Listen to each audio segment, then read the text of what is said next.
continuando con el libro de los Hechos, y lo voy a invitar a que abra su Biblia en Hechos capítulo 15. Vamos a ponernos de pie en honor a la palabra del Señor. Hechos 15, del 6 al 12. Así que lo invito a que leamos juntos la palabra del Señor. Voy a estar orando antes. Padre, te doy gracias, Señor, por tu amor, por tu misericordia. Te pido perdón, Señor, por mis pecados. Te pido que tengas misericordia de mi vida, de la vida de mis hermanos, Señor. Y, Señor, puedas estar usando, Señor, mi vida para poder traer bendición espiritual a cada uno de ellos, Señor. Por favor, te lo pido en el nombre de Jesús. Amén. Dice la palabra del Señor, Hechos 15, versículos 6 al 12. Y se reunieron los apóstoles y los ancianos para conocer de este asunto. Y después de mucha discusión, Pedro se levantó y dijo: varones hermanos, vosotros sabéis cómo ya hace algún tiempo que Dios escogió que los gentiles oyesen por mi boca la palabra del Evangelio y creyesen. Y Dios, que conoce los corazones, les dio testimonio dándoles el Espíritu Santo, lo mismo que a nosotros. Y ninguna diferencia hizo entre nosotros y ellos, purificando por la fe sus corazones. Ahora pues, ¿por qué tentáis a Dios, poniendo sobre la cerviz de los discípulos un yugo que ni nuestros padres ni nosotros hemos podido llevar? Antes, creemos que por la gracia del Señor Jesús seremos salvos de igual modo que ellos. Entonces toda la multitud cayó y oyeron a Bernabé y a Pablo, que contaban cuán grandes señales y maravillas había hecho Dios por medio de ellos entre los gentiles. Pueden tomar asiento.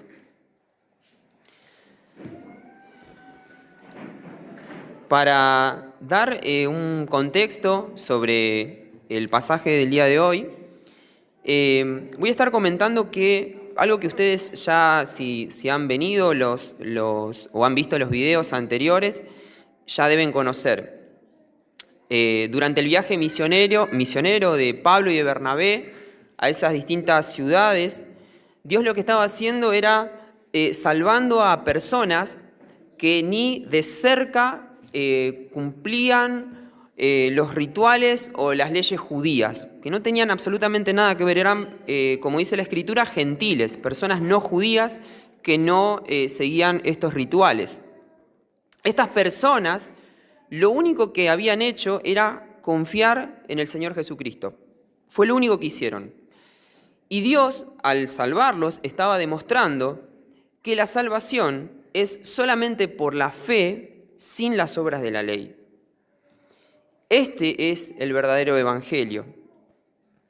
Y como Satanás no podía detener el avance de este mensaje, recuerden que primero había intentado perseguir a la iglesia, asesinar a los hermanos, pero al no poder detenerlo, como dijo el hermano en el sermón anterior, la estrategia fue cambiada. Ahora lo que él hacía era, a través de judíos que decían creer en el Señor Jesucristo, se estaba infiltrando dentro de la iglesia.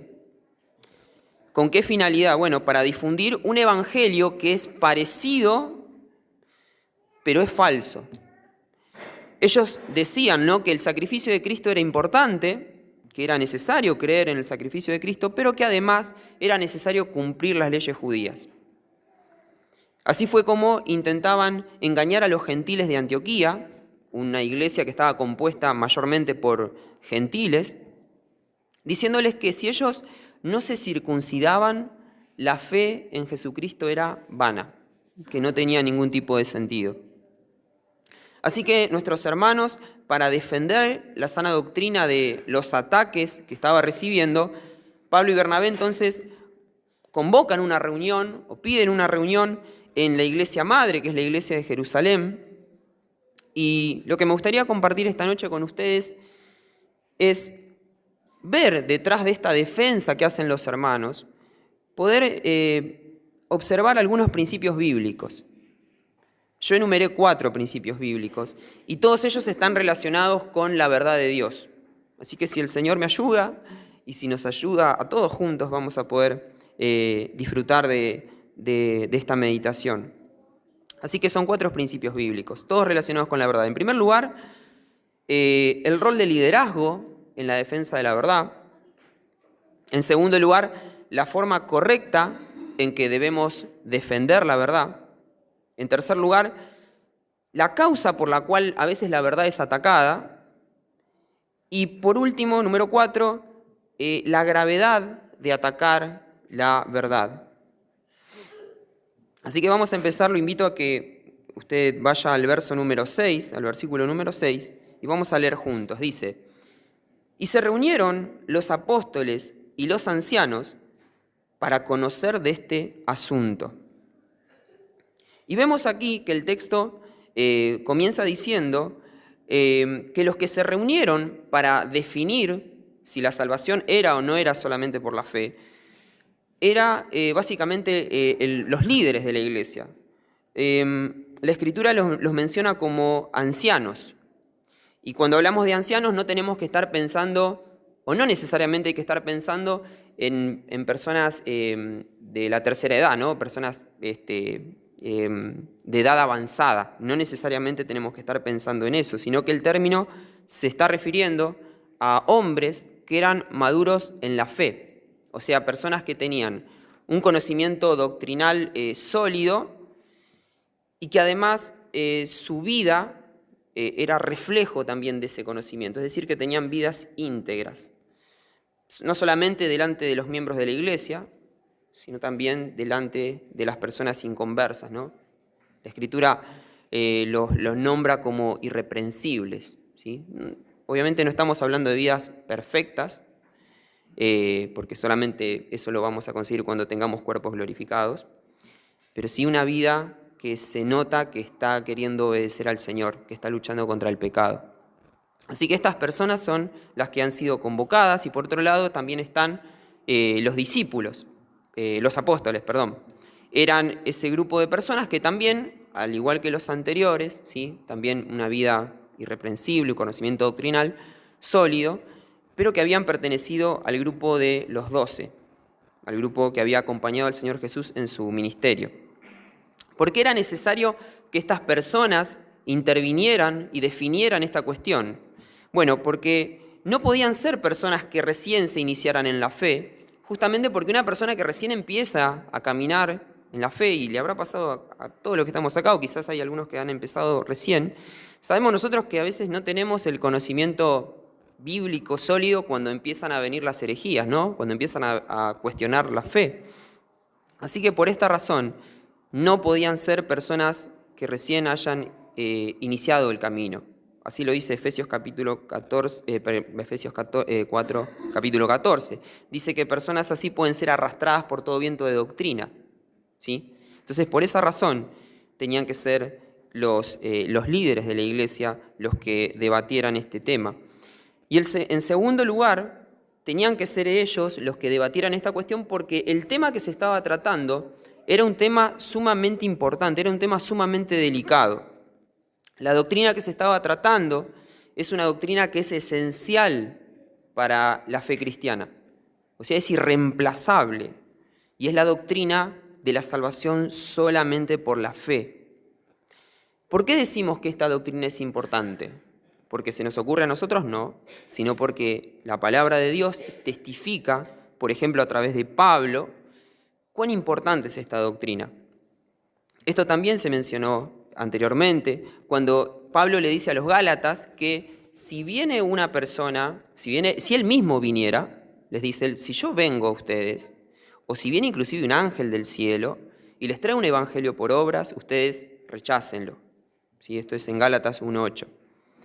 Tan importante es esta doctrina que Pablo, cuando notó que Bernabé o que Pedro estaban poniendo en duda esta doctrina con ciertas actitudes, él no tuvo dudas en enfrentarlos, ¿sí? O sea, Pablo se enfrentó directamente con Pedro, ¿no? Con el líder de la iglesia. Estaba dispuesto a romper la iglesia con tal de defender esta doctrina. Así que es una doctrina central, es esencial. Gálatas 2. También tenemos el testimonio de algunos hermanos reformados, como Lutero. Lutero decía, por ejemplo, que la doctrina de la salvación por la fe sola, decía él, es el artículo sobre el cual la Iglesia se mantiene firme o cae. También en otros momentos llegó a decir que sin esta doctrina la Iglesia no puede estar firme un solo segundo. Calvino decía, por ejemplo, que la doctrina de la salvación por la fe sola es el fundamento sobre el cual descansa la salvación. Si esta doctrina no es entendida, la salvación está perdida. Así que miren cuán importante es y por qué tenían que ser los líderes de la Iglesia los que tenían que dar esta batalla. A partir de esto nosotros podemos ver entonces que el liderazgo, por su rol y por las características que tiene el liderazgo de la Iglesia, es el responsable de contrarrestar las herejías que puedan llegar a venir. ¿Sí? Esto lo vemos en Tito 1:9. ¿Y cuál es la razón por la cual el liderazgo tiene que contrarrestar estas herejías? Bueno, para preservar, para cuidar al pueblo de Dios. Las herejías atentan contra la vida espiritual del pueblo de Dios. Y para preservarlo, entonces, deben defenderla. Esto está en Hechos capítulo 20, versículo 28. Para llevar a cabo este tipo de responsabilidad, nuestros hermanos, los líderes de la Iglesia, los pastores, deben tener un conocimiento sólido de la verdad, porque no se puede defender aquello que no se conoce, ¿verdad? Un estudio sistemático y responsable de las Escrituras deben tener nuestros hermanos, los líderes. Si bien es cierto que deben ser esforzados, pero también no podemos negar que esta tarea es una tarea imposible de llevar a cabo humanamente, a menos que Dios, la gracia de Dios, intervenga en la vida de ellos, ¿verdad? Si no, es imposible. Y dado esta imposibilidad, es responsabilidad también de los miembros de la Iglesia orar por nuestros pastores, orar para que el Señor les dé sabiduría, para que puedan conocer la palabra del Señor y para que puedan hacer esta defensa. Pensaba, no sé cuántas veces nosotros hemos orado, yo particularmente, ¿no? Quizá a veces hemos orado por la salud de nuestros pastores, ¿no? Pero no sé cuántas veces yo me puse a orar pidiéndole al Señor que les dé sabiduría para el estudio de las Escrituras. Esto lo encontramos en Efesios 6:19. La palabra de Dios nos manda a orar para que el Señor les dé sabiduría a nuestros hermanos, a los líderes. Bien, acompáñame ahora al verso número 7. Dice, y después de mucha discusión, Pedro se levantó y les dijo, varones hermanos. Así empezó el discurso de Pedro, ¿no? Varones hermanos. Mire, una traducción más actual lo traduce de esta manera. Dice que Pedro, cuando empezó a hablar, más o menos dijo esto, amigos míos. Y uno piensa, rara manera de empezar este discurso, ¿no? Porque estas personas, los judaizantes, o sea, no solamente ya es grave que tuerzan las Escrituras, grave más aún que tuerzan en una doctrina de la cual dependía la salvación de la gente, ¿no? Es grave lo que están haciendo, ¿sí? Y uno esperaría que, no sé, quizá en un caso extremo, no sé, ir a las manos, ¿no? Quizá, ¿cómo te vas a meter con la salvación por la sola fe, ¿no? Y sin embargo no es la forma en que Pedro empieza su discurso. No los ataca personalmente, no los descalifica. Él a lo largo de su discurso se va a centrar exclusivamente en lo doctrinal. Pero vemos aquí que él es respetuoso con estas personas, cuida las formas en que va a defender la fe, sin por eso dejar de ser tajante, ¿no? Y de mantener firme la convicción y decirles claramente que lo que están diciendo es una herejía. Pero Lucas destaca esta cuestión, ¿no? La forma en que él defiende la verdad. Y esto por ahí nos puede hacer recordar el consejo que el Espíritu Santo le dio a Pedro para que él escribiera una carta, 1 de Pedro 3:15, cuando él dice que cuando nosotros tenemos que defender la verdad, dice que debemos presentar defensa con mansedumbre y reverencia. con mansedumbre y reverencia ante todos, ¿sí?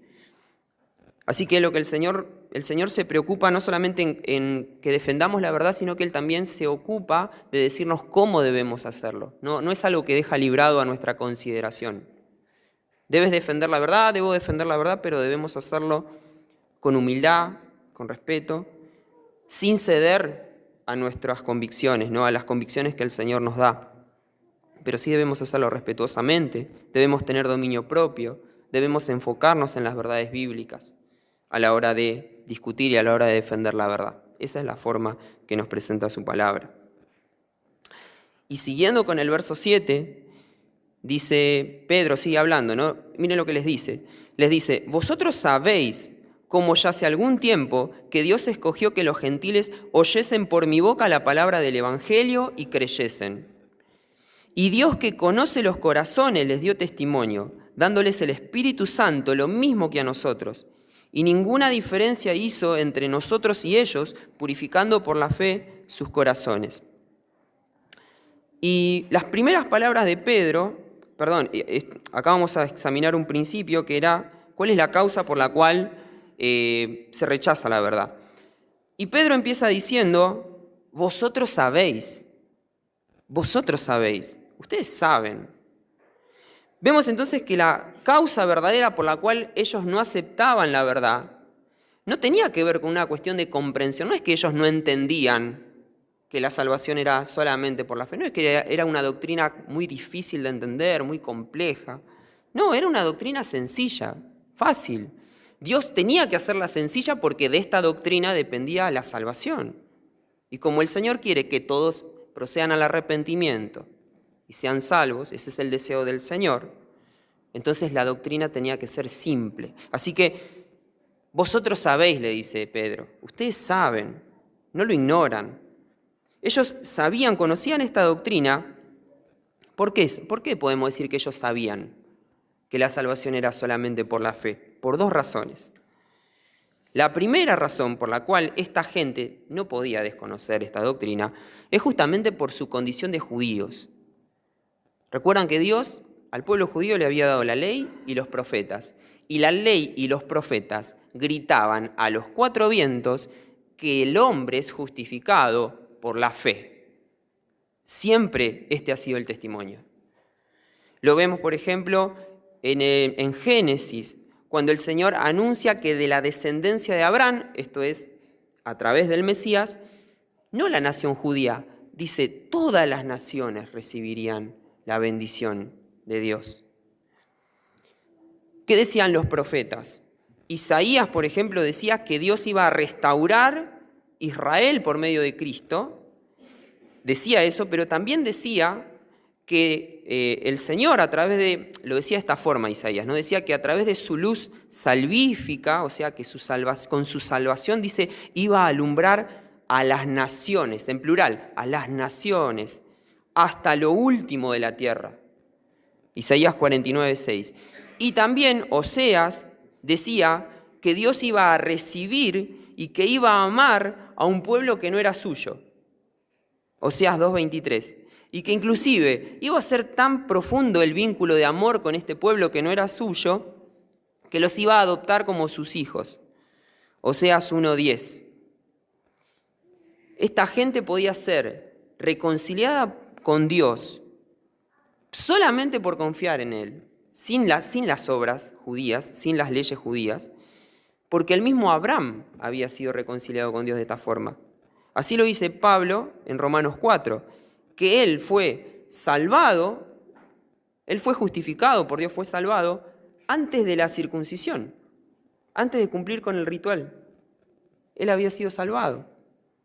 Entonces, ¿cómo desconocía esta gente todas estas verdades si estaban en las Escrituras? Y por último, en este pasaje que estamos leyendo nosotros, para rematar, Pedro les dice, y ustedes encima fueron testigos presenciales de esto. Ustedes pudieron presenciar cómo todas esas promesas se cumplieron cuando el Espíritu Santo descendió sobre los gentiles. ¿O no fueron ustedes acaso los que vieron a Cornelio y a su familia, que no eran judíos, cómo el Espíritu Santo había descendido sobre ellos? Hechos 10:45.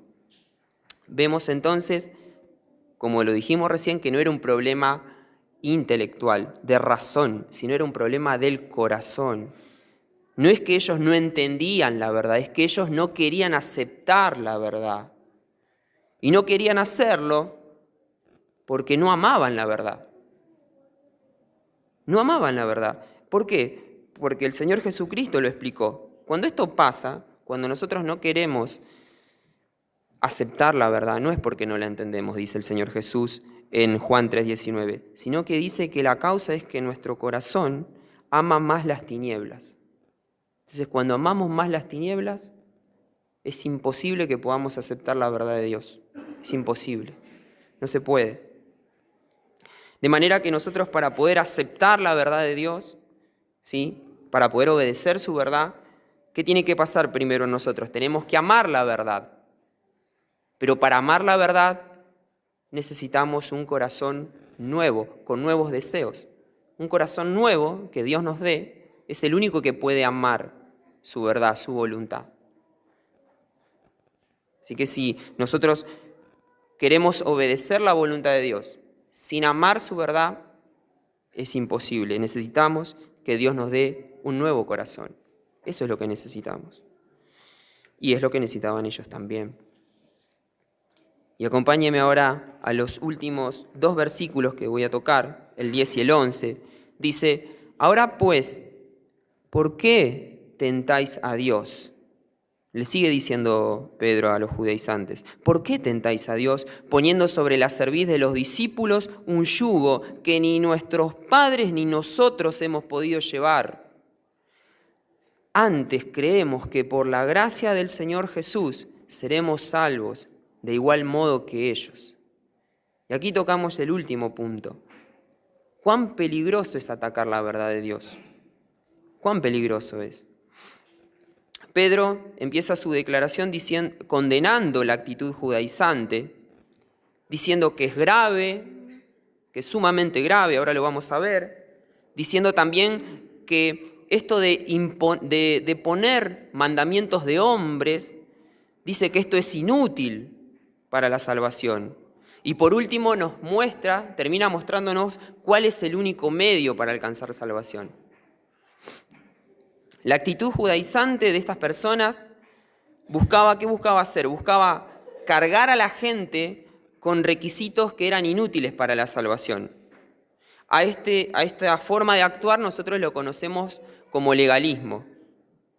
Judaizar, esto de imponer normas judías, lo que estaban haciendo ellos, es una de las tantas caras que tiene el legalismo. El legalismo tiene varias caras, ¿sí?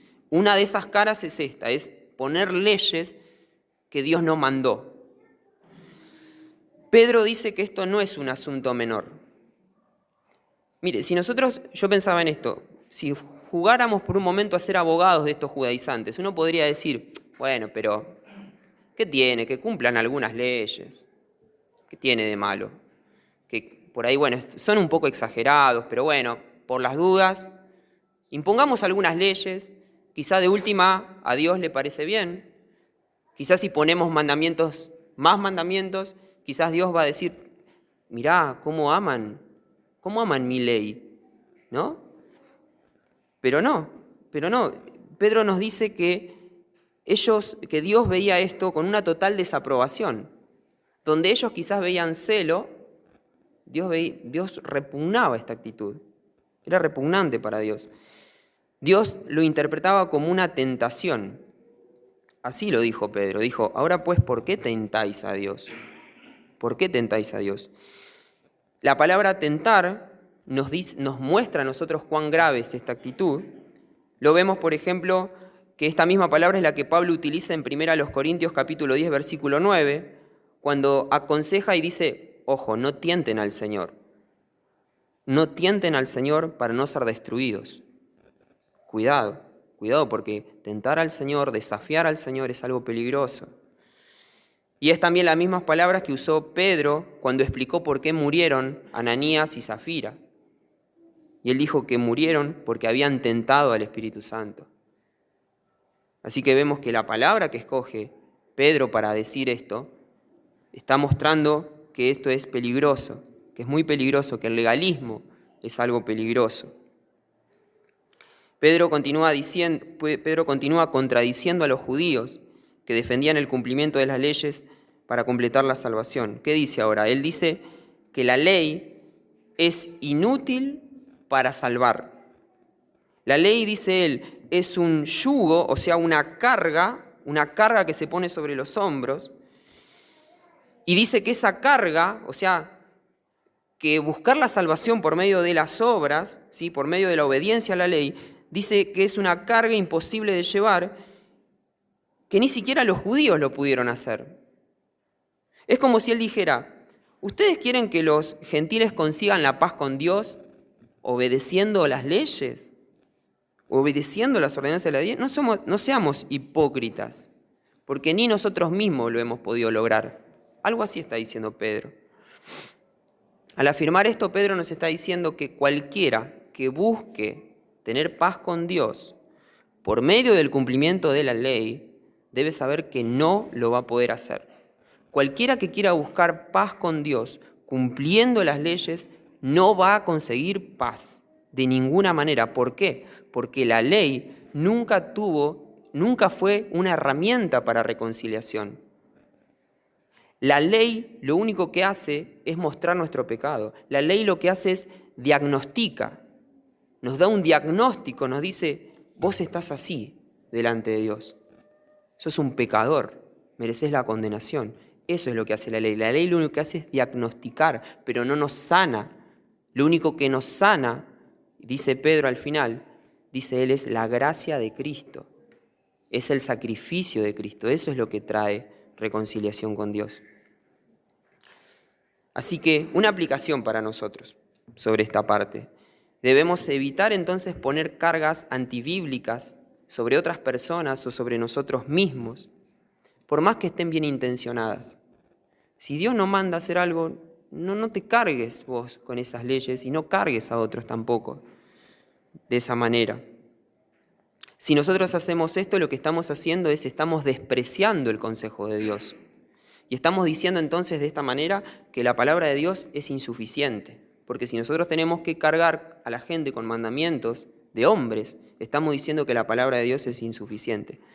Un buen antídoto para evitar este mal, el mal del legalismo, entonces es que nosotros conozcamos la palabra del Señor, que nosotros estudiemos su palabra, que la conozcamos, para que de esa manera, conociendo la palabra del Señor, podamos caminar en ese equilibrio al que Dios nos manda a caminar. Ese equilibrio que no nos permita desbalancearnos, ni al libertinaje, ni a decir que todo es válido y que nada es pecado, pero que tampoco nos permita desbalancearnos al otro extremo, que es el extremo del legalismo. Solamente un conocimiento bíblico sólido nos va a permitir caminar de esa manera. Así que el Señor nos dé a nosotros gracia para poder vivir a la luz de estos principios. Vamos a orar. Padre, te doy gracias, Señor, por tu palabra. Te pido, por favor, que me perdones, Señor, si dije algo fuera de lugar, si dije algo incorrecto.